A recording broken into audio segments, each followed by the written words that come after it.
Մայրը բառացիորեն քաշում էր Սիրանուշի ձեռքից ինչ-որ անծանոթ երեկոյան փողոցով։ Մութ էր ու ցուրտ, ուտել եւ քնել էին ուզում։ Նրանք նորից տեղափոխվում էին։ Վերջին շրջանում նրանք արդեն մի քանի բնակարան էին փոխել։ Սիրիկը չէր հասկանում, ինչու պետք է տեղափոխվեն։ Միթե չեն կարող բոլոր նորմալ մարդկանց պես ապրել մեկ տեղում։ «Մամ, ուր ենք գնում»։ հոգնած հարցրեց Սիրանուշը։ «Մի նվնվա, տուն ենք գնում», պատասխանեց մայրը։ Այս անգամ իրենց տուն։ Գուցե այնտեղ այնքան էլ լավ չէ, որքան բնակարանում, բայց համենայն դեպս դա մեր տունն է։ Սիրիկը ոչ մի կերպ չէր կարողանում հասկանալ, թե ինչու նրանք այնտեղ չէին ապրում նախկինում, այլ թափառում էին բնակարանից բնակարան, եթե իրենք ունեն մի ամբողջ տուն։ Հետաքրքիր է, ինչ նկատի ուներ մայրը տուն ասելով։ Արդյոք նրանք իսկապես տուն կունենան։ Աղջկա երևակայությունը նկարում էր մի փոքրիկ, հարմարավետ տնակ, ինչպիսիք լինում են մուլտֆիլմերում, պատուհաններին վարագույրներ, երկրորդ հարկում պատշգամբ, աստիճաններով մուտք, որոնց վրա ծաղկամաններ են դրված, սպիտակ պատեր, կարմիր կղմինդրե տանիք։ Մի խոսքով ոչ թե տուն, այլ երազանք։ Իրականում ամեն ինչ բոլորովին այլ կերպ դասավորվեց։ Տեսնելով այդ խրճիթը, այլ կերպ բավականին բարդ էր անվանել այս շինությունը, Սիրիկը, չնայած իր 6 տարեկանին, հասկացավ, թե ինչու էին իրենք մայրիկի հետ նախկինում բնակարաններ վարձում։ Ծռված պատեր, գրեթե քանդված տանիք, առաստաղի վրայի անցքով, կոտրված պատուհաններ։ Լուսինեն աշխատում էր որպես բուժքույր։ Աշխատավարձը փոքր էր, եւ դստեր հետ գոնե ինչ-որ կերպ գոյատևելու համար նա կրկնակի հերթապահություններ էր վերցնում։ Տեղավորվել էր 2 դրույքով։ Նաև ձևակերպել էր որպես հավաքարար եւ գիշերները լվանում էր հենց այդ նույն հիվանդանոցի միջանցքներն ու աստիճանները։ Դա հարմար էր, քանի դեռ Սիրիկը մանկապարտեզում էր, հնգորյա ռեժիմով։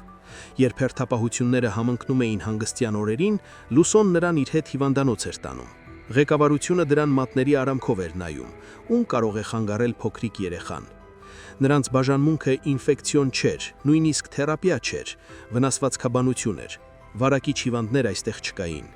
Իսկ քաղցր համակռլի փոքրիկը նույնիսկ զվարճացնում էր ծանր հիվանդներին, որոնք մոռանում էին իրենց ցավերի մասին, շփվելով երեխայի հետ։ Այսպես, այն պահից, երբ Լուսոն Սիրիկի հետ դուրս եկավ ծննդատան, իսկ ամուսինը, Տիգրանը, նրան չդիմավորեց, նա բնակարաններ էր վարձում։ Դրա համար էլ ստիպված էր բառացիորեն չարչարվել աշխատանքի վայրում։ Տիգրանն ու Լուսինեն ծանոթացել էին արշավի ժամանակ, երբ նա դեռ բժշկական ուսանողանի ուսանողեր էր։ Անուղղելի ռոմանտիկը, որը երազում էր ճանապարհորդությունների եւ գանձերի, գրավել էր երիտասարդ բուժքրուհ սիրտը։ Տիգրանը նրան պատմում էր հեռավոր երկրների, արկածների, տարբեր մարդկանց եւ գեղեցիկ վայրերի մասին։ Նա լսում էր բերանը բաց եւ սիրահարում այս հիանալի մարդուն։ Եվ այն մաս հետո նա հասկացավ, որ նա ոչ մի երկրում էլ չի եղել, եւ նրա արկածները միայն նրա երևակայության արդյունքն էին։ Այն ամենը, ինչ Տիգրանն ուներ հոգու խորքում ու իրականում, հենց այն նույն ծռմռված կիսախարխուլ տնակն էր, դրսի հարմարություններով։ Այնտեղ էլ նա բերեց կնոջը հարսանիքից հետո։ Լուսոն հառաչեց եւ սկսեց փորձել գոնե ինչ-որ հարմարավետություն ստեղծել բորբոսով եւ փոշով պատված տանը։ Բայց երբ Լուսոն հղիացավ, Տիգրանի առաջ պայման դրեց։ Նորածին երեխային չի կարելի բերել նման պայմաններ։ Կամ նա տանը վերանորոգում է անում, կամ էլ բնակարան է վարձում։ Ժամանակն անցնում էր, փորը մեծանում էր։ Վերանորոգումը ոչ թե չէր առաջ գնում, այլ նույնիսկ չէր էլ սկսվել։ Լուսինեի տրամաբանական հարցին Տիգրանը պատասխանեց, որ որոշել է, ավելի լավ է բնակարան վարձել։ Լուսոն կցանկանար նայել իր ապագա կացարանը, բայց Տիգրանն ասաց, որ նայելու բան չկա, բնակարան է, ինչպես բոլոր մյուսները։ Ահա կվերցնի նրան ծննդատնից, կբերի այնտեղ, այն ժամանակ էլ կնայի։ Լուսինեն աղջիկ ունեցավ, բայց Տիգրանին այդպես էլ չկարողացավ զանգահարել։ Ամուսինը ոչ մի անգամ չայցելեց նրան ծննդատանը։ Լուսոյի եւ աղջկա մոտ բարդություններ չկային Փառք Աստծո, ուստի նա խնդրեց իրենց ավելի շուտ դուրս գրել։ Չէր ուզում խայտառակվել մյուսների առաջ, որ ամուսինը չի գալիս դուրս գրմանը։ Նա չեկավ, եւ Լուսոն հասկացավ, որ այժմ ինքն է իր համար պատասխանատու, իր եւ իր երեխայի համար։ Նա որոշ խնայողություններ ուներ։ Լուսոն պարզապես վերցրեց հայտարարությունների թերթիկը եւ վարձեց առաջին պատահած բնակարանը։ Այնտեղ նրանք դստեր հետ ապրեցին առաջին կես տարին, իսկ հետո եկավ տանտիրուհին, Շատ ներողություն խնդրեց եւ ասաց, որ ոչ ոք չէր սպասում, բայց ահա իր որդին վերադարձել է բանակից եւ միանգամից ամուսնացել է։ Այժմ բնակարանում կապրեն երիտասարդները։ Իսկ նա ունի ընդամենը 3 հոր, որպիսի հեռանա, մինչ նրանք կգան։ Լուսոն ամեն ինչ հասկանում էր, կյանք է, պատահում է եւ գտավ ուրիշ բնակարան։ Այնտեղ նրանք նույնպես որոշ ժամանակ ապրեցին։ Սա արդեն գրեթե սովորություն էր դարձել։ Նա նույնիսկ կատակում էր, որ ամուսինը ճանապարհորդ է, ահա եւ իրենք են ճանապարհորդում։ Տիգրանը նախկինի պես մնում էր իր ամուսինը, ճիշտ է, այժմ միայն անվանապես թղթի վրա։ Ապահարսանի համար Լուսոն դիմում չէր ներկայացրել, քանի որ գաղափար անգամ չուներ, թե որտեղ է գտնվում Տիգրանն առհասարակ։ Եվ ինչին էր դա ընդհանրապես պետք։ Միայն ավելորդ անգամ պետական տուրք վճարել։ Նորից ամուսնանալ նա դեռ հաստատ չէր պատրաստվում։ Այդ իսկ պատճառով որոշեց առայժմ ամեն ինչ թողնել այնպես, ինչպես կա։ Այդ վերջին տեղափոխությունը նախաձեռնվել էր գրանցման պատճառով։ Իսկ վարձով բնակարաններում տերերը չէին շտապում անել նա ոչ մեկը, ոչ մյուսը, առավել եւս անչափահաս երեխայի հետ։ Լուսինեն գրանցված էր Տիգրանի տանը, այնտեղ էլ գրանցել Սիրիկին։ Այնպես որ դա նաև իրենց տունն էր։ Ըստ երևույթին ժամանակն է վերադառնալու այս խրճիթ, մտածեց Լուսոն։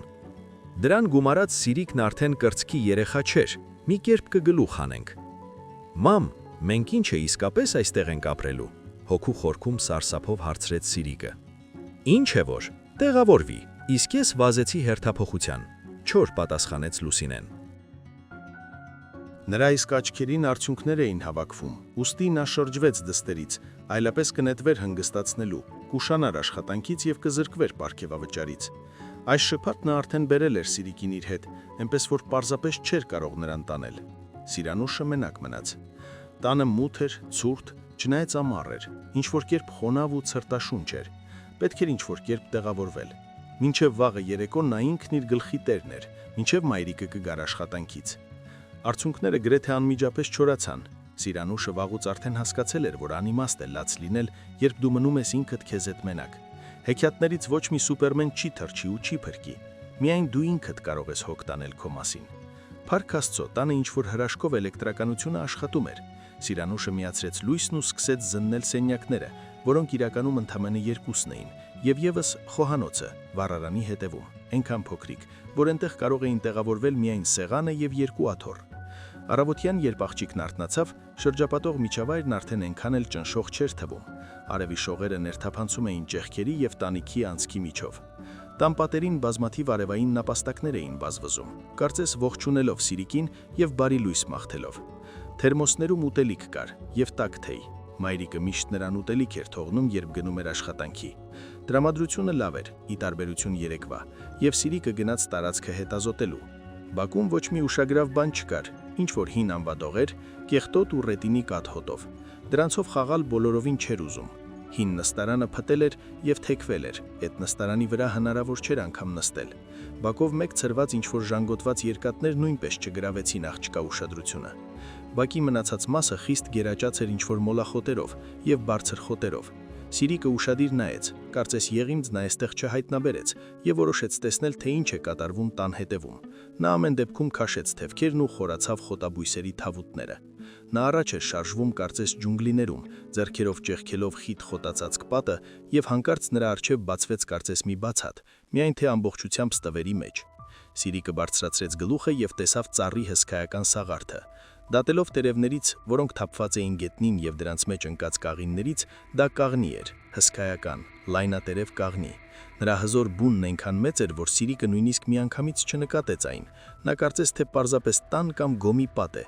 Վաու, հիացմունքով շշնջաց աղջիկը, այսպիսի հսկայական ու գեղեցիկ ծառ։ Կաղնի ու տերևները, չնայած դեռ ամառան կեսն էր, գունավորված էին բոլոր հնարավոր գույներով։ Այստեղ կային եւ մի քանի երանգի կանաչ տերևներ, եւ դարչնագույն, եւ վարդեղին, եւ մուգ կարմիր։ Ցանկության դեպքում կարելի էր գտնել անգամ մանուշակագույն երանգի տերևներ։ Գույների այս ողջ բազմազանությունը առաջացել էր այն պատճառով, որ ամառը բավականին չորային էր, եւ հսկա ծառի համար պարզապես խոնավությունը չէր հերիքում։ Ուստի այս հսկայի մոտաշունը մի փոքր շուտ էր եկել։ Հիացած Սիրիկը պտտվեց ծառի շուրջը եւ ճոճանակ գտավ։ Սովորական հասարակ պարանե ճոճանակ։ Դրանք կապված էին հսկայական ճյուղից եւ կախված էին ներքև, հենց Սիրանուշի հասակին շատ հարմար։ Նստեցիր, հրվեցիր եւ թռար։ Նա ձեռքերով ստուգեց պարանները, կարծես ամուր էին։ Աղջիկը նստեց տախտակին։ Նա ոտքերով հրվեց հողից եւ սահուն լողաց առաջ։ Հավասարաչափ ճռռաց կաղնու ճյուղը, որի վրա պահվում էր ճոճանակը։ Ուղակի աննկարագրելի զգացողություն էր։ Սիրանուշը գլուխը բարձրացրեց վեր ու շունչը կտրվեց այդպիսի գեղեցկությունից։ Բազմագույն տերևներն ու ածխասև ճյուղերը լողում էին նրա վրայով մերթ մի կողմ, մերթ մյուս կողմ։ Արևի լույսը թափանցում էր նրանց միջով, կազմելով բարակ շողեր։ Կարծես բուն կախարդանքը պարուրել էր հսկայական ծառը։ Սա ինչ-որ հեքիաթ էր։ Մինչև բուն երեկո Սիրանուշը նստեց այդ ճոճանակի վրա։ Ինչպես ասես չզվարճացավ, ինչպիսի պտույտներ ասես չգործեց։ Պարանները բավականին ամուր էին։ Դե ահա, ոչինչ էլ չես կերել, Սիրիկ։ Ինչ է պատահել քեզ։ Քեզ այստեղ դուր չի գալիս։ Ես հասկանում եմ, տխրեց Լուսինեն։ Մամ, ոչ, դուր է գալիս, հիացմունքով հայտարարեց աղջիկը։ Ես նոր ընկեր եմ գտել, նրա անունը Թորգոմ է։ Ուզում ես ծանոթացնեմ։ Միայն տանը ամեն տեսակ կենդանիներն էին մեզ պակասում։ Տրտնջաց Լուսինեն, բայց այնուամենայնիվ գնաց դստեր հետևից։ Սիրիկ, ուր ես ինձ քաշում։ Ինչ հիմարություններ են։ Լուսինեն դժվարությամբ ճեղքում էր անցնում խոտերի միջով։ Եվ որտեղ է քո Թորգոմը կամ Թորոսը, ինչպես են նրան կոչում, հարցրեց Լուսոն։ Դե ահա նա է, մամ, գլուխդ բարձրացրու։ Օ, Տեր Աստված, արտասանեց Լուսինեն եւ մի երկու վայրկյան այդպես կանգնեց։ Հիմա պարզ է, թե ինչու է այս տանը անընդհատ դամբարանի պես մութ։ Պետք կլինի այն սղոցել որպես վառելափայտ։ Մամ, ոչ, գոռում էր Սիրանուշը հեռացող մոր հետևից։ Մամ, պետք չէ նրան վառելափայտ սարքել։ Ընթրիքին էլ Սիրանուշը գրեթե ոչինչ չկեր։ Միայն պատարակաղով խառնում էր կոտլետը։ Ինչ է կատարվում քեզ հետ։ Արդեն լուրջ տոնով հարցրեց Լուսոն։ Մամ, պետք չէ այդ ծառը որպես փայտ սղոցել, խնդրում եմ, հեկեկաց աղջիկը։ Այնտեղ այնպիսի լավ ճոճանակ կա, ուզում ես վաղը քեզ ճոճեմ։ Տեր Աստված, ինչու ես նվնում։ Ես հո վաղը չեմ այն սղոցելու, պատասխանեց մայրը։ Ճոճվիր քո ճոճանակի վրա որքան ուզում ես։ Վաղը ես չեմ կարող, նորից հերթավորություն ունեմ։ Եվ ընդհանրապես գուցե եւ բոլորովին չսղոցեմ քո Թորոսին, եթե խոստանաս, որ կկուտես այն ամենը, ինչ ես քեզ թողնում եմ։ Ոչ թե Թորոսին, այլ Թորգոմին, ուրախությունից փայլեց Սիրիկը։ Շնորհակալություն, մայրիկ, ես ամեն ինչ կկուտեմ, ազնիվ խոսք։ Այժմ, երբ Լուսինեն աշխատանքի էր գնում, Սիրանուշն այնքան էլ չէր խնդրում նրա հետ գնալ։ Նրան ավելի շատ դուր էր գալիս ժամանակ անցկացնել այն բացատում, կաղնու տակ։ Մայրն էլ հանգիստ։ Ինչ կարող էր պատահել աղջկա հետ սեփական բակում։ Միգուցե միայն ճոճանակից ընկներ, բայց դա սարսափելի չէր։ Վերանորոգումը տանը իր հունով ընթանում էր։ Իհարկե Լուսոն ինքը չէր անում, բանվորներ վարձեց, որ սկսեն տանիքից, բայց առաջին հերթին որպեսզի դնեն պատուհանները։ Ավելիին առայժմ գումարը չէր բավականացնում, բայց համենայն դեպս այնպիսի տան մեջ արդեն հնարավոր էր ապրել։ Մի անգամ այժմ արդեն աղջիկը բոլորովին չէր վախենում դրանց վրա ճոճվել այնքան ուժգին, որքան ուժերը ներում էին։ Նա համոզված էր, որ պարանները բավականին ամուր են, երբ հանկարծ ինչ-որ բան ճռռաց եւ աղջիկն ընկավ։ Նա այնքան էլ բարձր չէր ճոճվել, այնպես որ ընկնելիս շատ չհարվածվեց, բայց պարզվեց, որ այն տախտակը, որին ամրացված էր պարանը, կոտրվել էր, եւ այստեղ նրան անակնկալ էր սպասվում։ Տախտակը, որից պատրաստված էր ճոճանակի նստատեղը, հասարակ չէր։ Իզուր չէր Սիրիկը զարմանում, թե ինչու պարզ ճոճանակի համար վերցրել են այդպիսի հաստ տախտակ։ Տախտակը գաղտնիքով էր։ Այն սենդվիչի նման բաղտացած էր երկու կեսից, իսկ դրանց միջև թաքցված էր մի տետր։ Սիրիկը թեև դպրոց չէր հաճախել, միայն այս տարի պետք է գնար, բայց արդեն կարդալ գիտեր, մայրն ինքն էր սովորեցրել։ Աղջիկը, մոռանալով ընկնելու մասին, բացեց գտած տետրն ու սկսեց կարդալ։ Դա օրագիր էր, գրել էր այն ակնհայտորեն տղամարդ եւ դիմում էր իր դստերը։ Այս օրագրում կային տարբեր պատմություններ դեպի տարբեր երկրներ եւ անսովոր վայրեր ճանապարհորդությունների մասին։ Նա ակնհայտորեն շատ էր շրջագայել եւ շատ բան էր տեսել։ Տղամարդը շատ էր ցավում, որ ծանոթ չէ իր դստեր հետ եւ նույնիսկ չգիտի նրա անունը, բայց նա անկեղծորեն հույս ուներ, որ երբևէ ճակատագիրը անպայման կօգնի նրան հանդիպել դստեր հետ։ Սիրանուշը վաղուց էր հարց ու փորձանում մորը հոր մասին։ Ո՞վ է նա եւ որտեղ է։ Հեքիաթ ասաց է քո հայրը, պատասխանում էր Լուսինեն։ Նա հեքիաթներ է գրում ինչպես Հանս Քրիստիան Անդերսենը, զարմանում էր Սիրիկը։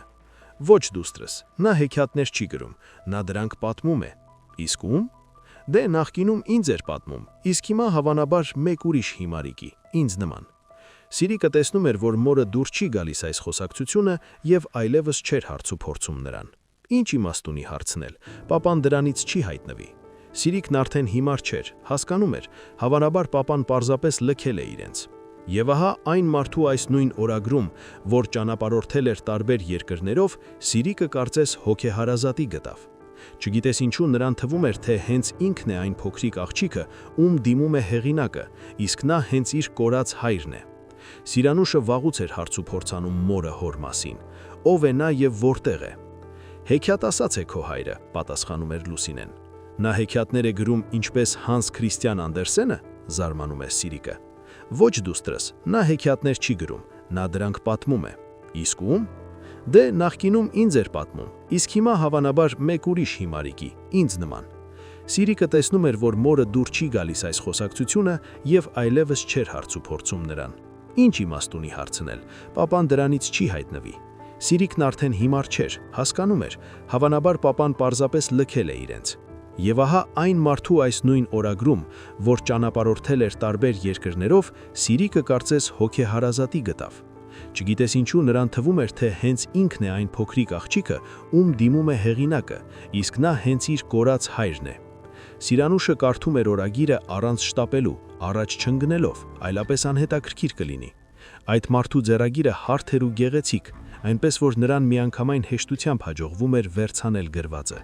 Կարդալը հեշտ եւ հետաքրքիր էր, գործնականում մանկական հեքիաթների պես։ Այս օրագրից Սիրիկը շատ նոր ու հետաքրքիր բաներ իմացավ։ Նա կարծես ինքն էր մասնակցում բոլոր այդ ճանապարհորդություններին։ Նա արթնանում էր, նախաճաշում, խոստանում մայրիկին ուտել այն ամենը, ինչ նա կպատրաստեր, եւ արագ վազում էր իր ընկեր Թորգոմի մոտ, որպեսի նրա հովանու մերքո, նստելով ճոճանակին, կարդա ճանապարհորդի օրագիրը։ Իր պատմություններից մեկում տղամարդը գրում էր այն մասին, որ այցելել է վայրենիների ցեղ Ամազոնի թավուտներում, իսկ նրանք չհասկացան, որ նա եկել է բարի մտադրություններով եւ սկսեցին նետահարել նրան։ Նետերից մեկը դիպավ ուղիղ նրա գլխին։ Հետո ցեղի առաջնորդը գլուխ հանեց եւ հրամայեց բուժակին հեռացնել նրա մեջ մխրճված նետը։ Նրանք շատ երկար չարչարվեցին եւ ոչինչ չէր ստացվում։ Ուստի ստիպված եղան նույնիսկ ուղաթիռ կանչել իսկական բժիշկներով։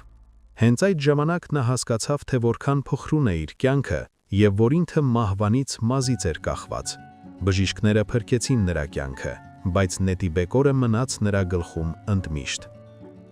Հենց այն ժամանակ նա հասկացավ, որ պարզապես պարտավոր է անել ամեն ինչ, որպեսզի տեսնի իր կնոջն ու դստերը։ Հենց այն ժամանակ նա որոշեց ավարտել իր ճանապարհորդությունը եւ ուղևորվեց տուն, իսկ ի հիշատակ Բրազիլիայում տեղի ունեցածի որոշեց ձեռքի վրա արևի տեսքով դաջված քանել, բայց նրա շողերից մեկը պատկերել այն նույն նետի տեսքով։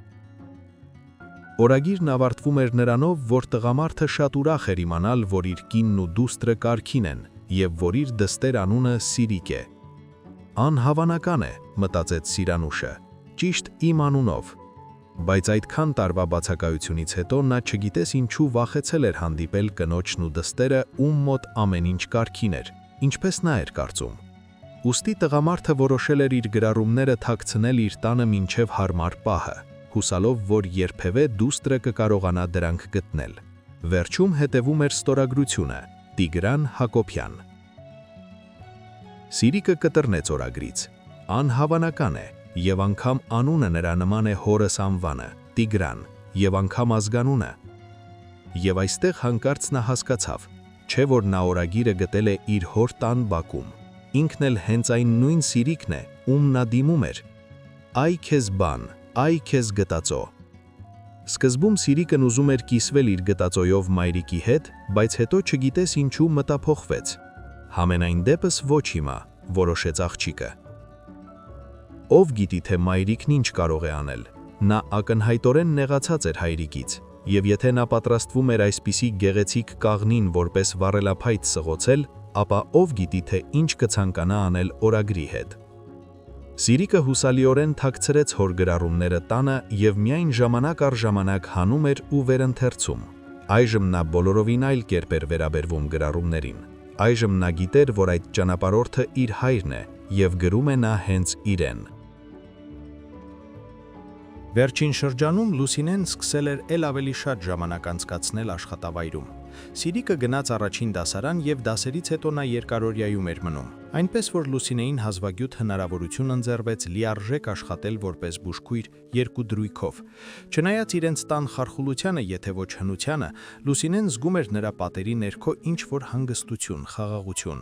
Հնարավոր է, ինչպես նա էր մտածում, դա կապված էր այն բանի հետ, որ նա դրանում անցկացրել էր իր կյանքի լավագույն շրջաններից մեկը։ Նա դեռ հիշում էր Տիգրանին եւ նույնիսկ հավանաբար հոգու խորքում սիրում էր, թեև խիստ նեղացած էր նրանից, անգամ ոչ թե իր, այլ Սիրիկի համար։ Նրա համար, որ նա այդպես փախավ իրենից, նույնիսկ չծանոթանալով իր արյունակցի հետ, կարող էր վերջի վերջո դիմավորել նրանց ծննդատնից որպես մարդ, դստերը գրկել, իսկ հետո գնալ գրողի ծոցը։ Լուսինեն չէր էլ կասկածում, որ հերակա կարգով թեկուզ գրառումներով Սիրիկն արդեն վաղուց եւ լավ գիտի իր հայրիկին։ Մասնավոր հատվածը, որում նրանք ապրում էին, բավականին հանգիստ թաղամաս էր։ Լուսոն չէր վախենում Սիրանուշին տանը մենակ թողնել, երբ ինքը հերթապահում էր, իսկ Սիրիկը չէր վախենում մնալ։ Այն սենյակի պատուհանից, որտեղ նա քնում էր, երևում էին կաղնու ճյուղերը։ Տերևները հավասարաչափ խշխշում էին քամուց, եւ Սիրիկին թվում էր, թե իր հսկայական ընկերը քնելուց առաջ իրեն ինչ-որ բան է շշնջում։ Կարծես նա գրկում է իր հսկայական ճյուղերով ամբողջ տունը որպես ձեռքերով եւ պաշտպանում է այն, իսկ դրա հետ մեկտեղ նաեւ իրեն ամեն տեսակ փորձանքներից եւ դժվարություններից։ Նրան երբեք այնքան հանգիստ եւ այնքան անվախ չէր եղել, որքան այս տանը, բայց այնուամենայնիվ երբեմն Լուսոն Սիրիկին վերցնում էր իր հետ աշխատանքի։ Դա պատահում էր, երբ նրա կրկնակի հերթապահությունները համընկնում էին հանգստյան օրերին։ Նա չէր կարող երեխային տանը մենակ թողնել 2 օրով։ Այն ժամանակ հենց այդպիսի դեպքերից մեկն էր։ Լուսոն աշխատանքի բերեց դստերը։ Այսօր հերթապահությունից հետո նա պետք է կատարեր սանիտարուհու աշխատանք, դրա համար նրան նույնպես վճարում էին։ Իսկ հետո նա նորից անցնում էր բուժքրոջ հերթապահության։ Մերթ բուժքույր, մերթ սանիտարուհի, նա արդեն ինքն էլ խճճտվել էր, թե ով է ինքը իրականում։ Մի քանի օր առաջ գիշերը մի շատ հարուստ մարդու բերեցին։ Նա անգիտակած վիճակում էր։ Նրան բառացիորեն վերցրել էին փողոցում անգիտակած պարկած։ Բոլոր ախտանիշներով նրա մոտ ինսուլտ էր, բայց անալիզները ոչ մի ինսուլտ ցույց չէին տալիս։ Այդ մարդու մոտ ոչ մի փաստաթուղթ չկար, բայց նա հագնված էր շատ թանկարժեք հագուստով։ Նրա մոտ մեծ գումարով դրամապանակ կար եւ թանկարժեք ժամացույց։ Թե ով էր այս հարուստը, մնում էր հանելուկ։ Հիվանդանոցի գլխավոր բժիշկն առաջարկեց նրան MRT անել հիվանդությունը պարզելու համար։ Դա թանկարժեք միջամտություն էր, բայց այն գումարը, որ կար հիվանդի դրամապանակում, կբավականացներ ոչ միայն 1 MRT-ի։ Այն պահին, երբ հիվանդին մցրեցին սարքի մեջ, նա պարզեց վատացավ, ճնշումը բարձրացավ եւ արագացավ անոթազարկը։ Այնպիսի տպավորություն էր, որ նրան վատ է զգացրել հենց սարքը։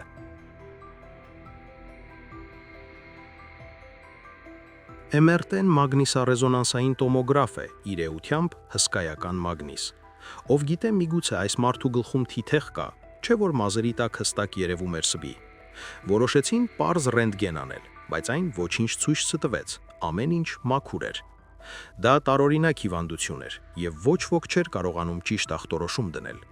Գլխավոր բժիշկը գրեթե ամեն օր հրավիրում էր մասնագետների, բայց այդպես էլ չէին կարողանում գալ ընդհանուր հայտարարի։ Սիրիկը նստած էր հիվանդանոցի միջանցքում եւ սպասում էր մայրիկին, մինչ նա լվանում էր հիվանդանոցի գլխավոր աստիճանները։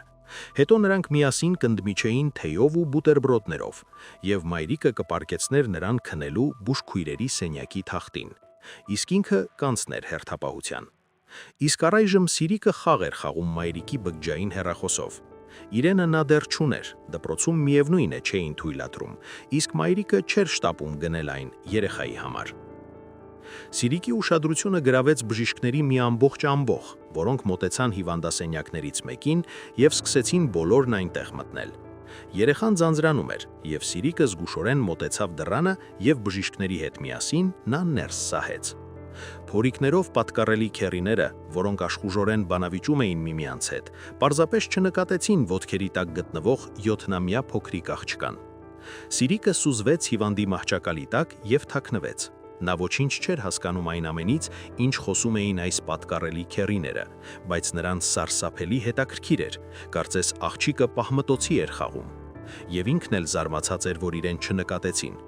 Բժիշկները զննում էին հիվանդին, ինչ-որ պահի նրա ձեռքը անսպասելիորեն կախվեց մահճակալից, բայց նրանք դա չնկատեցին և շարունակեցին աշխույժ զրույցը։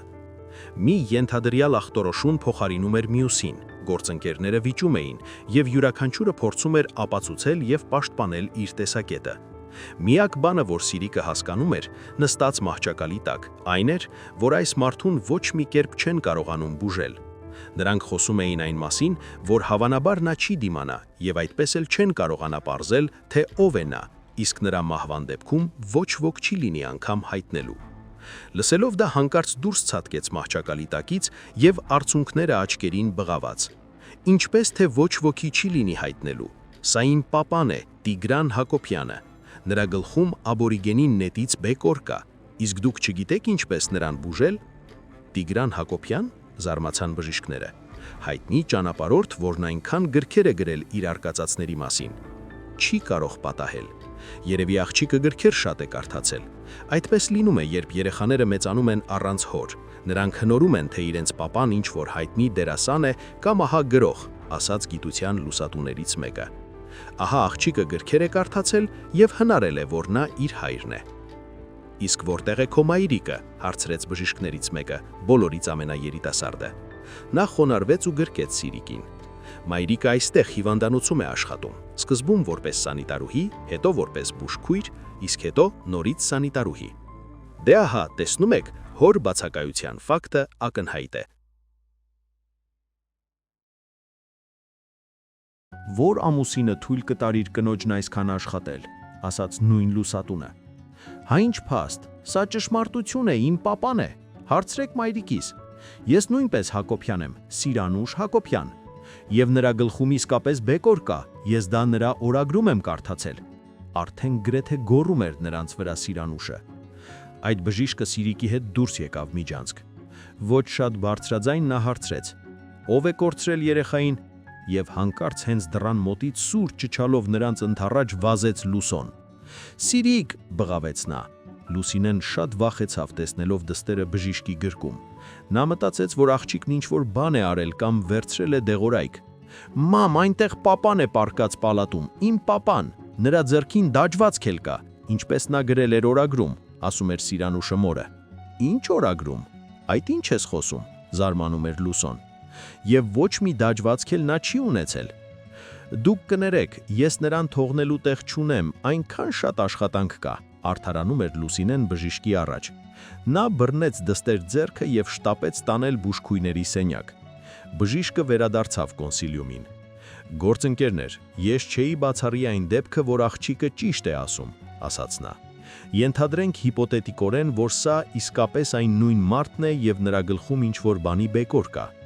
Երբ մենք ՄՌՏ արեցինք, մագնիսի ազդեցության տակ բեկորը կարող էր շարժվել։ Պալատում նրա մոտ ցավ սկսվեց և դրանից ճնշումը բարձրացավ և արագացավ անոթազարկը։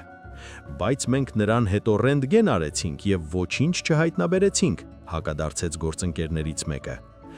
Ահա թե ինչ կասեմ ձեզ, գործընկերներ, խոսքը վերցրեց ամենատարեց պրոֆեսորներից մեկը։ Իմ պրակտիկայում նման դեպք եղել է, և նա սկսեց պատմել, թե ինչպես շատ տարիներ առաջ իրեն դիմեցին մի փոքրիկ աղջկա ծնողներ։ Նա մոտ 8 ամսական էր, քաղաքի բոլոր թոքաբանները նրան ասթմա էին ախտորոշում։ Երեխան խեղդվում էր, բայց ոչ մի ռենտգեն ոչինչ ցույց չէր տալիս։ Ոչ մթագնում թոքերում, ոչ բրոնխների սպազմ։ Ի վերջո փոքրիկը մահամերձ էր, ստիպված էին բացել կրծքավանդակը։ Եվ ինչ ես այնտեղ հայտնաբերեցի։ Դուք չեք հավատա, բույս, բավականին մեծ, ասպարագուս։ Փոքրիկի մաչկալը դրված էր պահարանի մոտ, իսկ պահարանի վրա ծաղիկ էր դրված։ Սերմն ընկել է, աղջիկն այն շնչել է և այն հայտնվել է թոքերում։ Պարզվեց այնպիսի անկյան տակ է, որ ռենտգենի ոչ մի ռակուրսի տակ այն չէր երևում։ Այնուհետև խոնավ միջավայրում բույսն արմատներ է գցել և սկսել է աճել թոքերի ալվեոլներով։ կրկին աննկատ ռենտգենի ժամանակ։ Փոքրիկին փրկեցին, կարող եք չանհանգստանալ։ Այս ամենում ռացիոնալ հատիկ կա, նկատեցին գործընկերները։ Հաշվի առնելով հիվանդի կրիտիկական վիճակը, ես խորհուրդ կտայի կատարել գանգուղեղի տրեպանացիա, առավել ևս, որ մեզանից առաջ արդեն ինչ-որ մեկն այն արել է, ամփոփեց ծեր բժիշկը։ Նրան հաստատ ավելի վատ չի լինի։ Հիվանդին սկսեցին պատրաստել վիրահատության, կանչելով նեյրովիրաբույժին։ Իսկ փոքրիկ Սիրիկը, երբ նրանք մայրիկի հետ տուն եկան, բացահայտեց նրան իր փոքրիկ գաղտնիքը և ցույց տվեց օրագիրը ու կարդաց նրա համար այն հատվածը Բրազիլիայի մասին, այն դաջվածքի մասին, որը նա արել էր ի հիշատակ, նետով արևի տեսքով, մի շողի փոխարեն։ Հենց այդպիսի դաջվածք նա տեսավ հիվանդի ձեռքին, երբ նստած էր մահճակալի տակ, անցյալի ստվերները։ Լուսոն նայում էր օրագրին և չէր հավատում իր աչքերին։ Նա չէր կարող չճանաչել ամուսնու ձեռագիրը, այնքան գեղեցիկ և հարթ։ Բոլորը, ովքեր տեսել էին նրա ձեռագիրը, միշտ հարցնում էին Տիգրանին. «Դուք պատահաբար նկարիչ չեք»։ Կարելի է և այդպես ասել, միշտ պատասխանում էր նա։ Տիգրանը սիրում էր հանելուկ ստեղծել, տպավորություն թողնել, ինչով էլ ըստ էության գերել էր Լուսինեին երիտասարդության տարիներին։ Ախ, եթե նա այն ժամանակ միայն իմանար, թե ինչով կավարտվի այս սիրավեպը, հավանաբար երբեք նրա խմբի հետ արշավի չէր գնա և հաստատ երբեք չէր ամուսնանա Տիգրանի հետ։ Բայց արվածը հետ չես բերի։ Թեև մի անգամ Լուսինեն այնուամենայնիվ արեց նման փորձ։ Նա արդեն ամուսնացած էր Տիգրանի հետ, բայց վարդագույն ակնոցները սկսեցին աստիճանաբար ընկնել, և նա հասկացավ, որ այն բոլոր խոստումները, որ տալիս էր նրան Տիգրանը, այդպես էլ կմնան խոստումներ, և ամենայն հավանականությամբ նա իր կյանքը կանցկացնի այս փոքրիկ խրճիթում, որտեղ նա բերել էր իրեն հարսանիքից հետո։ Այն ընկերախմբում, որտեղ շփվում էին երիտասարդ Լուսինեն ու Տիգրանը, կար մի տղա, կուզիկ, անհրապույր, հաստ ոսպնյակներով մեծ ակնոցներով և նիհար, և նա սիրահարված էր Լուսինեին։ Բոլորը գիտեին դա, ողջ ընկերախումբը գիտեր դա, և Լուսինեն գիտեր, և նույնիսկ Տիգրանը գիտեր դա, և ավելին, նա նույնիսկ ծագրում էր տղային։ Ամեն ինչ նրա մեջ ինչ-որ անհեթեթ ու ծիծաղելի էր, և նույնիսկ անունը՝ Վաղինակ, դե ում սթափ ուղեղում կանցներ երեխային այնպես անվանել, չէ որ անմիջապես պարզ էր, որ մանկությունից նրան կկոչեն Վաղո կամ Ավել։ Այդպես էլ եղավ, տղան կյանքում դարձավ Վաղո։ Բոլորը գիտեին, թե ինչու է նա քարշ գալիս արշավներին, ավելի ճիշտ ոչ թե ինչու, այլ ում հետևից՝ Լուսոյի։ Նա ակնհայտորեն իրեն վատ էր զգում, դժվարությամբ էր կրում ուսապարկը, ձեռքերը ցավում էին, նա անընդհատ մրսում ու հազում, և նույնիսկ ոտքերն էին միշտ դուրս ցցված վրանից։ Բայց Վաղոն համառորեն քարշ էր գալիս Լուսոյի հետևից։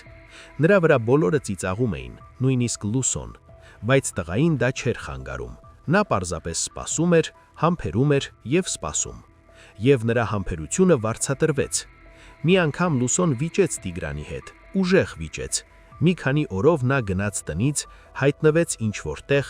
Լուսինեն որպես կին ուզում էր հետախուզում հայտարարել, բայց ծանոթներից մեկն ասաց նրան, որ Տիգրանը հաճախում է ուսանողական հանրակացող աղջիկների մոտ։ Ախ, աղջիկների մոտ, որոշեց Լուսոն, դե ինչ, ես էլ իզուր ժամանակ չեմ կորցնի։ Եվ Լուսոն հրավիրեց Վաղոյին ուղիղ տուն, ուղիղ իրենց ու Տիգրանի տուն։ Նա գիտեր, որ իրենց Վաղոյի հետ անպայման կտեսնեն, նա գիտեր, որ Տիգրանին անպայման կպատմեն։ Հենց սրանում էր կայանում նրա վրեժը։ Նրանք միասին գիշեր անցկացրին, և դա ամենաֆանտաստիկ գիշերն էր նրա կյանքում։ Նա նույնիսկ չէր կասկածում, որ անճոռնի անհրապույր Վաղոն ընդունակ է նման բանի։ Նա կարծես տիեզերք թռավ, աշխարհը դադարեց գոյություն ունենալ ինչ-որ ակնթարթ։ Առավոտյան Լուսինեն վախենալով, որ կսիրահարվի Վաղինակին, վռնդեց նրան, բառացիորեն վիզը բռնած։ Երեք օր անց Տիգրանը վերադարձավ տուն։ Նրա հայացքն ինչ-որ տարօրինակ էր, շփոթված, վախեցած։ Լուսոյին թվաց, թե նա այդպես է նայում, քանի որ գիտի Վաղոյի հետ նրա ժամադրության մասին։ Լուսոն քիչ էր մնում բացեր բերանը, ամեն ինչ խոստովանելու և միաժամանակ Տիգրանին հայտնելու, որ ուզում է դիմել ամուսնալուծության համար։ Այդ երեք օրվա ընթացքում նա շատ էր մտածել և շատ բաներ ծանրութեթև, նույնիսկ հիշել ժողովրդական իմաստությունը։ Ավելի լավ է լինել նրա հետ, ով քեզ սիրում է, քան նրա հետ, ում դու ես սիրում։ Եվ անկեղծ ասած, նա արդեն վստահ չէր իր զգացմունքներին։ Այժմ Լուսինեին թվում էր, թե նա սիրում է Վաղոյին։ Նման անմոռանալի գիշերից հետո ցանկացածը կսիրահարվեր։ Արտակինը իսկապես կարող է խաբուսիկ լինել, եւ այսպես Լուսինեն քաջություն հավաքեց եւ պատրաստվեց խոստովանել, բայց Տիգրանը կանխեց նրան։ «Դու հիշում ես Վաղոյին», հարցրեց նա, նայելով կնոջն ուղիղ աչքերի մեջ։ «Իհարկե հիշում եմ, հետո ինչ», վախեցավ եւ որոշեց փոխել մարտավարությունը, անցնելով խուլ պաշտպանության։ «Երեք մահացել է մոտոցիկլետով վթարից», տղաները պատմեցին, հայտնեց նորությունը Տիգրանը։ «Իսկ նա մոտոցիկլետ ուներ», ինչու հարցրեց Լուսոն։ «Դե չգիտեմ, հավանաբար ուներ, քանի որ վթարի է ենթարկվել դրանով», պատասխանեց ամուսինը։ «Լուսո, մոտոցիկլետն ինչ կապ ունի, դու ինձ լսում ես։ Ես քեզ հայտնեցի, որ մեր ծանոթը, որի վրա բոլորը ծիծաղում էին, որն ի դեպ քեզ սիրահարված էր, եթե չգիտեիր, վթարի է ենթարկվել ու մահացել»։ «Ես հասկացա», ինչ-որ կերպ արգելակված ասաց Լուսոն։ Այնուհետև նա փակվեց սենյակում եւ երկար լաց եղավ բարձրի մեջ, որպիսի Տիգրանը չլսեր։ Նրանք այլևս չվերադարձան Վաղոյի թեմային, իսկ շուտով Լուսինեն իմացավ, որ հղի է։ Նա ինքը մինչև վերջ չգիտեր, ում երեխա է։ Նրանք այնքան հարուստ չէին, որ պարզապես դե-ընթե տեստ անեին։ Լուսինեն որոշեց ամեն ինչ թողնել այնպես, ինչպես կա։ Եթե տղա ծնվի, ժամանակի ընթացքում պարզ կդառնա, թե ում է նման եւ ով է հայրը։ Իսկ եթե աղջիկ ծնվի, ապա Լուսոն չգիտես ինչու համոզված էր, որ նա նման կլինի իրեն։ Նրա ընտանիքում գեները ուժեղ էին, նա նման էր մորը, մայրը տատիկի պատճենն էր։ Երբ ՈՒԶՀ-ն ցույց տվեց, որ աղջիկ է լինելու, Լուսինեն թեքևացած շունչ քաշեց։ Միակ բանը, որով նա կարող էր բացատրել Տիգրանի հանկարծակի սառնությունը, այն էր, որ նա ըստ երևույթին այնուամենայնիվ իմացել էր Վաղոյի հետ իր սիրավերի մասին։ Եվ այն, որ նա իրեն երեխայի հետ չդիմավորեց ծննդատնից, թեկուզ անուղղակի, բայց այնուամենայնիվ ապացույց էր դրա։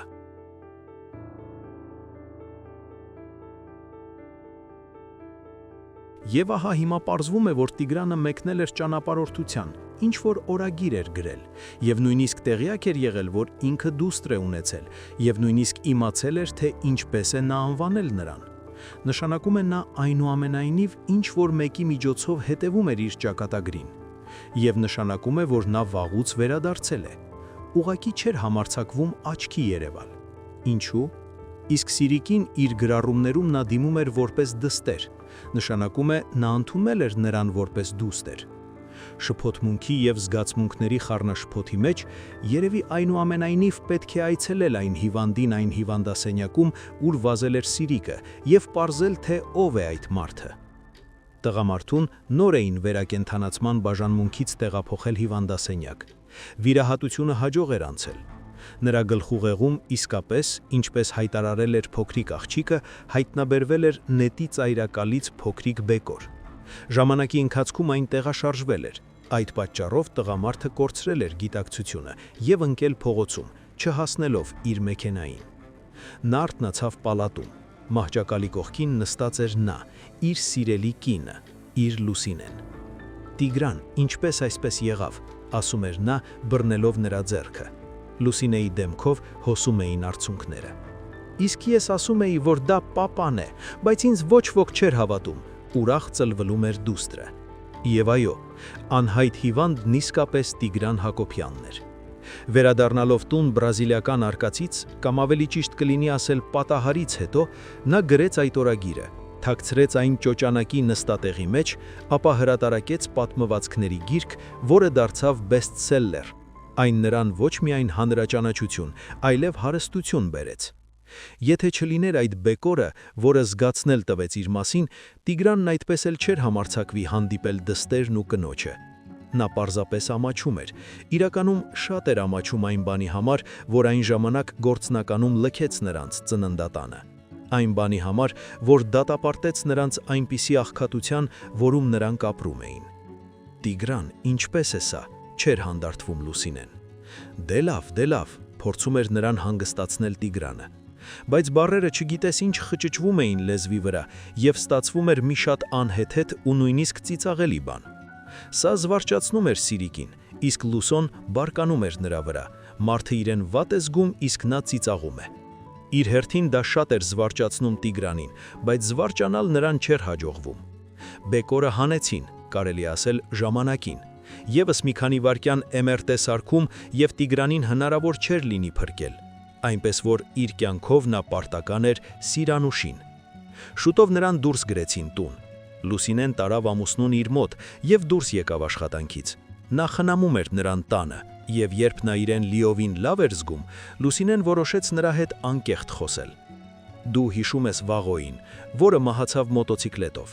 հետաքրքրվեց Տիգրանը։ «Դե այո, հենց նրան»։ Արծես մենք ուրիշ Վաղո ենք ունեցել։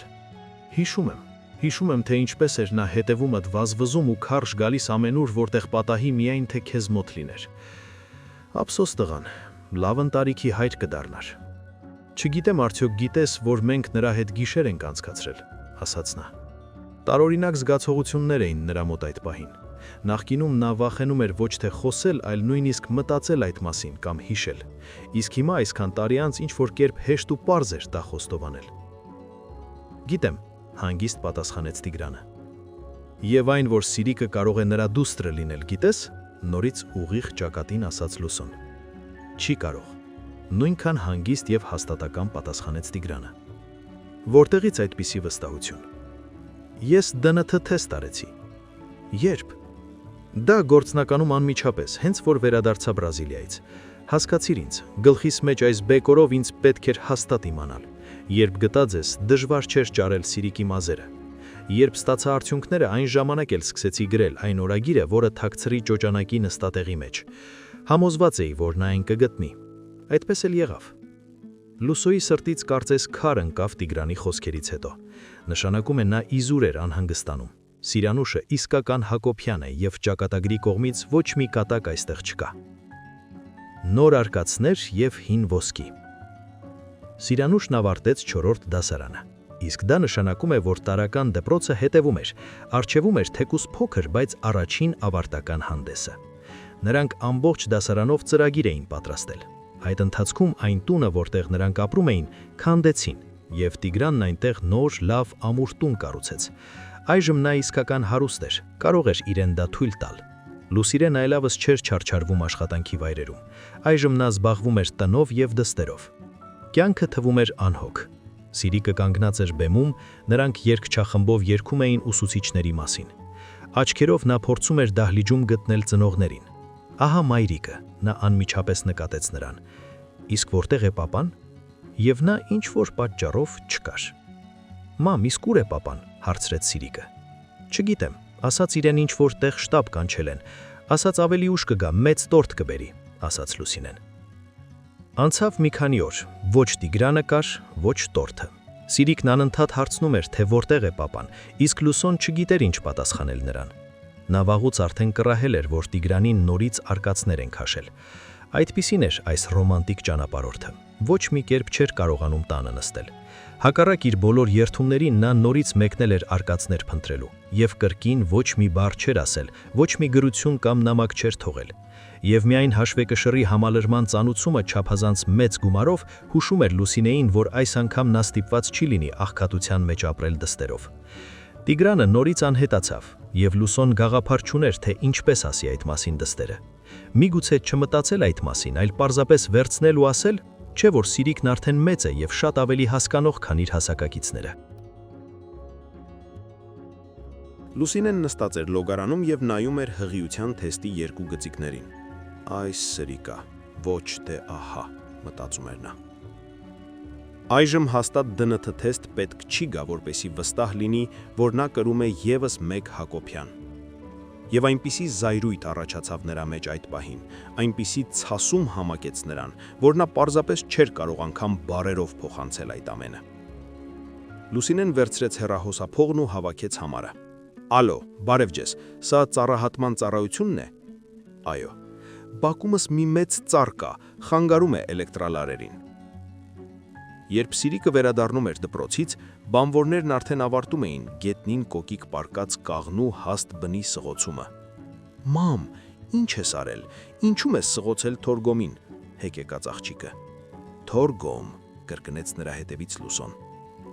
Կարծես թե ես գիտեմ, թե ինչպես կանվանենք քո եղբորը։ Բանվորներից մեկը մոտեցավ Լուսինեին։ Տիրուհի, դուք պետք է նայեք, ասաց նա։ Պարզվում է, բակում աճող ծառը փչակ ուներ, ոչ ոք չէր նկատել այն խիտ ճյուղերի արանքում։ Փչակում թաքցված էր մի չուգունե կճուճ, ամբողջությամբ լցված ոսկու բնակտորներով, իսկ վրայից մի գրություն, գրված նույն մանր ձեռագրով, ինչ եւ այն օրագիրը, որը կարդում էր Սիրիկը. «Իմ ժառանգների ծախսերի համար» Հակոբյան։